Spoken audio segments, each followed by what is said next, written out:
Bonjour peuple de Dieu. Bonjour.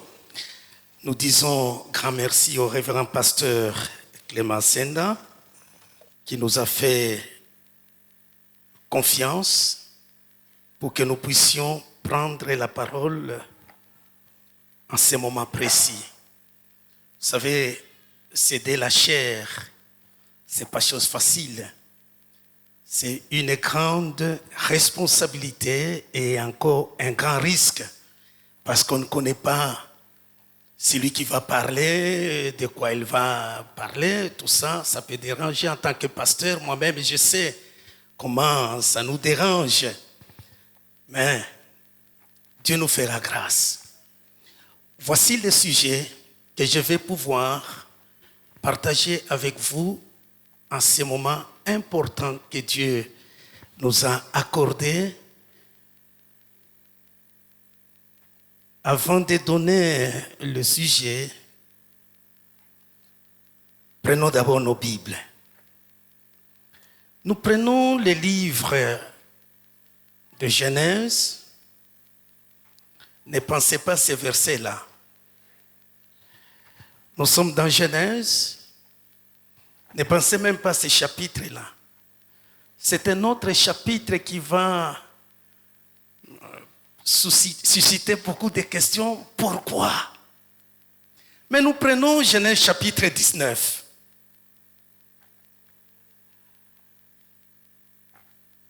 Le verset 26. J'aime ces versets. La femme de Lot regarda en arrière et se transforma en statue de sel. Ah, je m'excuse. Vous savez, on m'a toujours fait cette remarque-là. Quand nous lisons la parole de Dieu, on se tient debout. Mais écoutez, parfois, on est humain, on oublie. Hein? Bien. La femme de Lot regarda en arrière et se transforma en statue de sel. Amen. Le dernier texte que je lis, Luc, chapitre 17, c'est Jésus qui parle. Chapitre 17, le verset 32. Souvenez-vous de la femme de Lot. Amen. Mettez-vous.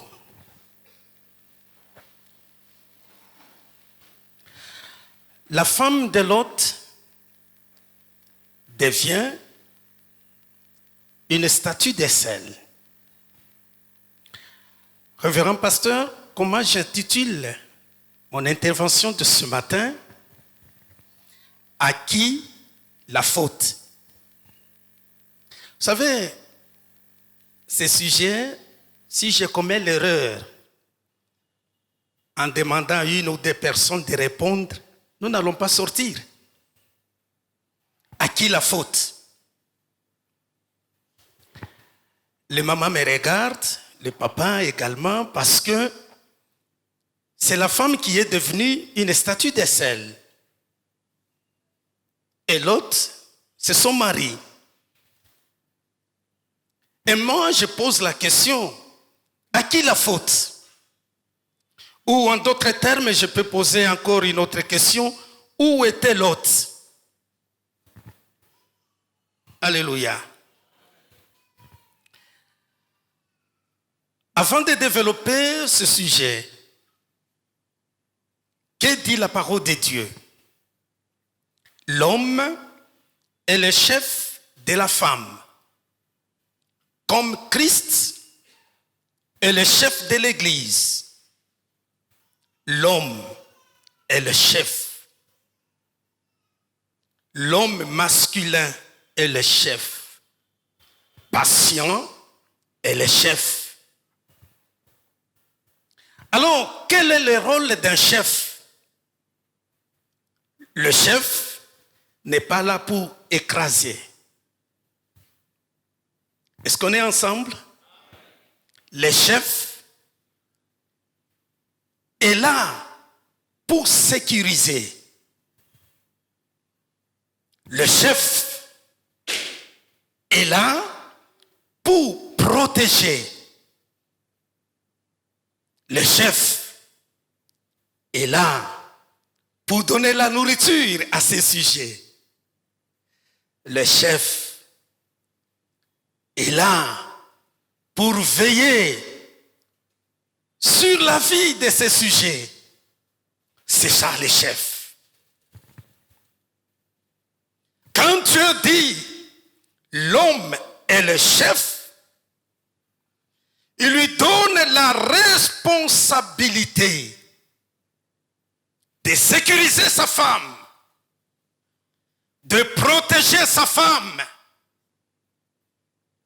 de subvenir aux besoins de sa femme. L'homme, tu n'as pas été établi chef pour écraser. Non. Où était le chef Lot quand sa femme est devenue une statue de sel? Je suis convaincu. Si on avait posé la question à Lot, quand est-ce que ta femme est devenue une statue de sel? Ou quand est-ce que la femme a disparu? L'homme chef, Lot qui était chef, incapable de répondre à cette question. Il ne savait pas. Ce n'est qu'après, il arrive dans le village ou la ville de Zoan, c'est là qu'il va se rendre compte que sa femme n'est pas là. Quelle irresponsabilité!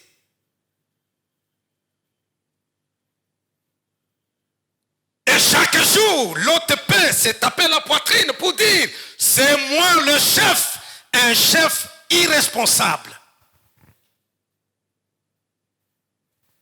Où était ce chef-là? Quand on pose la question, l'autre, quand est-ce que ta femme a disparu? Quand est-ce que tu n'as plus vu ta femme? Quelle est la dernière fois que tu as vu la femme? Il dira, la dernière fois que je l'ai vue, c'est quand l'ange nous saisissait à la main pour nous faire sortir de Sodome. C'était la dernière fois.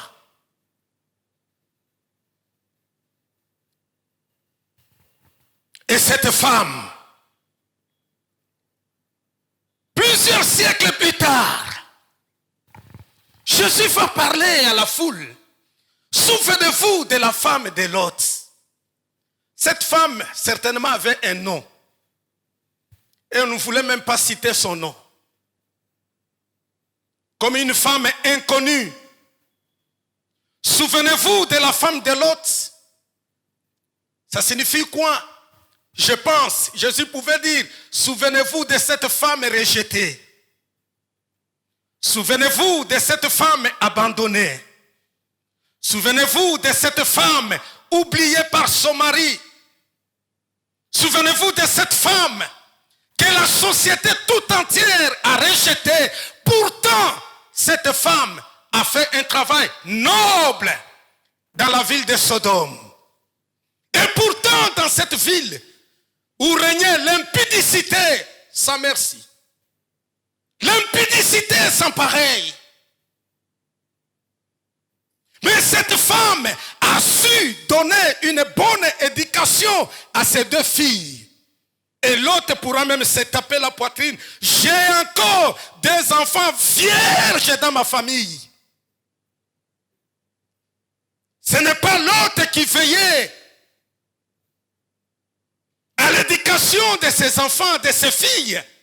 Sur la virginité, je pense que c'était cette femme-là qui a beaucoup travaillé.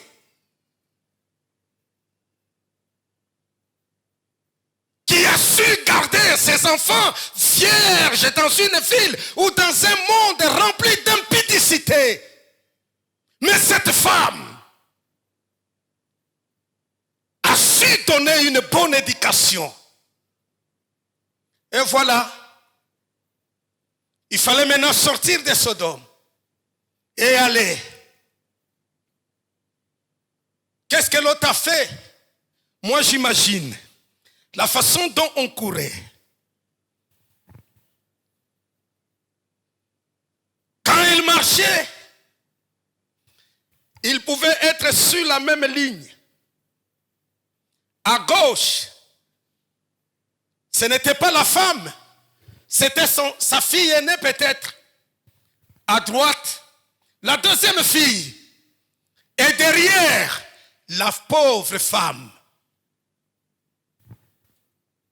Et l'autre pouvait saisir ces deux enfants entre ses mains, en courant avec eux. Quand les enfants se fatiguent, il dit non, marchez, marchez encore. Quand on veut s'arrêter, ne vous arrêtez pas. Avançons, Dieu nous a dit de ne pas nous arrêter. Mais il n'était pas interdit de ralentir. Il était interdit de s'arrêter et de regarder en arrière.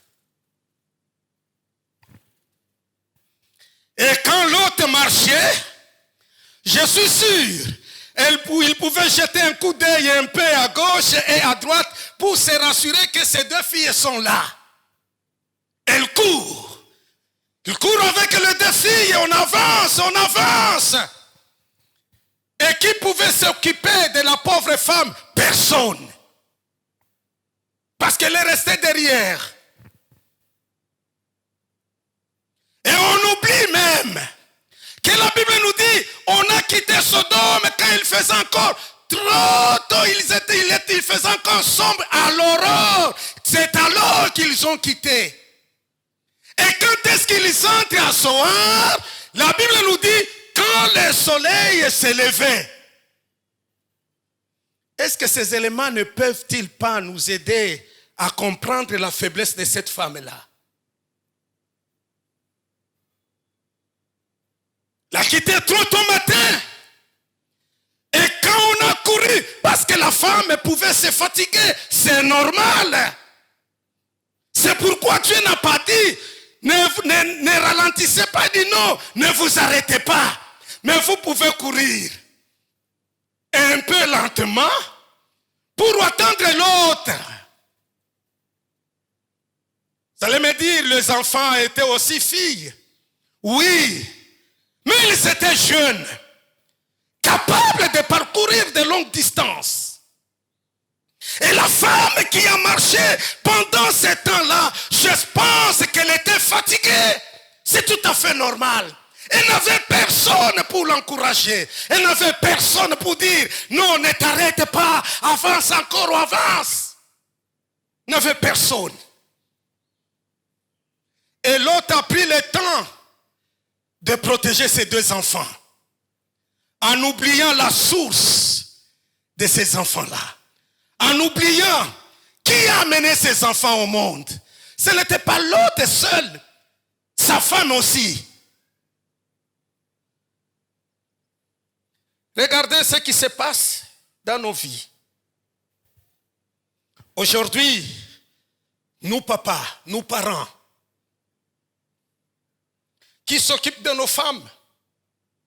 Personne. En commençant par le mari lui-même.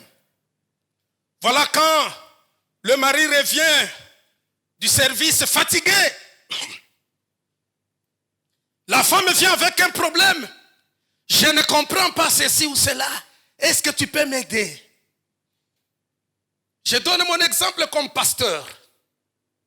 Quand le fidèle vient me voir, papa pasteur, et voilà avec les titres qu'on nous colle là, révérend docteur, je ne comprends pas ces versets. C'est toi vraiment l'enseignant de la théologie. Si tu peux m'aider, vous savez ce que je fais? Révérend pasteur, je prends les commentaires, les dictionnaires, les encyclopédies, tous les documents nécessaires, les index bibliques, pour faire comprendre aux fidèles les textes bibliques. Au même moment, quand la femme vient, chérie, j'ai une prédication, je n'ai pas compris, est-ce que tu peux me dire non, chérie, je suis fatigué. On s'occupe des autres sauf de sa femme. On veille sur les enfants sauf sur sa femme. On regarde les enfants bien vêtus, très bien. Mais la femme, elle est là, oubliée. Vous, les hommes, vous êtes les chefs. Mais quel chef? Quel est ton rôle? Que fais-tu? L'autre, tu peux te contenter que cette femme n'a pas d'oreille. Quand Dieu nous parlait, où est-ce qu'elle était? Il dit non, je n'ai jamais vu une femme qui n'a pas d'oreille. Jamais. Un jour, mon 5e fils, il dérangeait trop là, j'étais très fâché. Je les poursuis, je voulais les taper. J'ai crié très fort. Joyeux, tu n'as pas d'oreille, toi. Et l'enfant a couru. Il monte sur les escaliers, il tient les 2 oreilles, il dit, papa, il y a un goyo. Alors, j'ai compris que l'enfant n'a pas saisi le message. J'ai dit, on les appelle les oreilles si ça joue le rôle d'écouter. Si ça n'écoute plus, ça devient des morceaux de viande qu'on a attachés à la tête pour embellir ta tête. Ne me dis pas que ta femme n'a pas d'oreille. Patient, cette femme a 2 oreilles. Aujourd'hui, on va dire que tu es chef. On va te confirmer que tu es chef. Mais quel chef? Je vais m'arrêter rapidement pour ne pas abuser de votre temps. Quand on grandissait, je pense que c'est une histoire qui est connue de plusieurs personnes. Alors, il y avait une histoire qu'on nous racontait. Vous êtes dans une pirogue sur le lac. Vous êtes en train d'avancer. Et dans la pirogue, il y a papa, il y a maman, il y a ta femme, il y a toi-même. Vous êtes au nombre de 4. Vous avancez. Arrivé à un certain moment, alors vous allez connaître un naufrage. Tout le monde tombe dans l'eau. Mais à côté là, il y a une petite pirogue. Il dit, il n'y a que 2 personnes qui doivent entrer là-bas. Et toi, tu es le premier à monter dans la pirogue. Maintenant, on te pose la question, patient. À côté de toi, ton père est en train de boire de l'eau, il veut mourir. Ta mère est en train de mourir. Ta femme qui est là est en train de mourir. Quel sera ton choix? Et moi, je dis, mes amis, si les parents des patients sont là, ne soyez pas scandalisés. Aujourd'hui, j'entête votre fils. Patient, oublie ton père qu'il meurt dans l'eau. Oublie ta mère qu'elle meurt dans l'eau. Sauve ta femme. Sauve ta femme. Tu vas sauver ta femme. Et que fera ton père? Que ton père aussi se débrouille pour sauver sa femme. Écoutez-moi, bien-aimés dans le Seigneur. Parce que c'est lui le chef de cette femme. C'est lui qui doit les sécuriser. C'est lui qui doit les protéger. Aujourd'hui, les femmes, c'est pas ce qui se passe, mon Dieu. Et quand je donne ces messages, on me dit, non, toi tu es trop féministe. Il dit, écoutez, c'est pourquoi Dieu nous a bénis.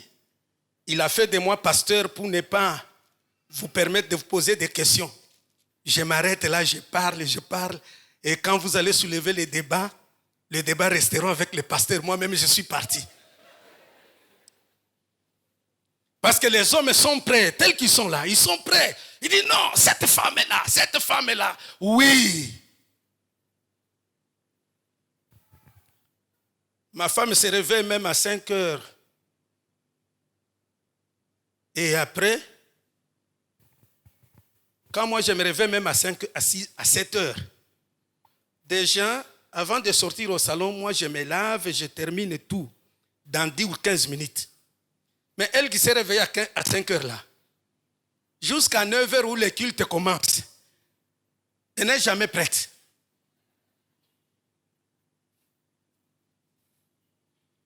Beaucoup d'hommes sont devenus des lots. Ils abandonnent leurs femmes. Le dernier verset, dans 1 Pierre 3, 7. Marie, vous les chefs là, Marie, vivez de même en montrant de la compréhension à votre femme, en tenant compte de sa nature plus délicate. Montrez-lui de l'estime, car elle doit hériter avec vous de la grâce, de la vie. Agissez ainsi, afin que rien ne fasse obstacle à vos prières. Tenez compte de leurs faiblesses. Ayez de l'estime envers ces femmes. Je vous donne un conseil, quand vous marchez, ne laissez pas votre femme derrière. Non, qu'elle soit à côté de toi là. Tu la tiens entre elles. Tu avances. Tu avances. Quand elle s'arrête, arrête-toi aussi. Elle est comme ça. Ne la laisse pas. Parce que derrière que tu la laisses là, tu ne sais pas. Il y a ceux-là qui viennent derrière là, qui ont traité de dire, cette femme sait marcher. Toi, tu n'entends rien. Elle est derrière. Il y a un aventurier qui est là, en train de vanter sa démarche. Et tu vas te retrouver trop tard. Que la femme n'est plus avec toi. Parce que tu as été l'hôte. Qui t'a dit de la laisser derrière? Qu'elle soit à côté de toi. Même Dieu n'a pas pris l'os de la tête ou du pied. Il a pris l'os qui est là.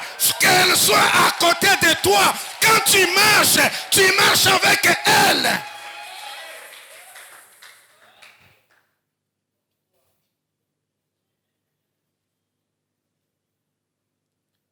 Bien sûr, mon objectif est de dire à patients, soyons responsables. Veillons. Quelle confiance la famille de la sœur t'a faite. On ne te connaît même pas. Sinon, on accepte seulement en te confiant leur fille entre tes mains. Sois un vrai chef. Que Dieu vous bénisse.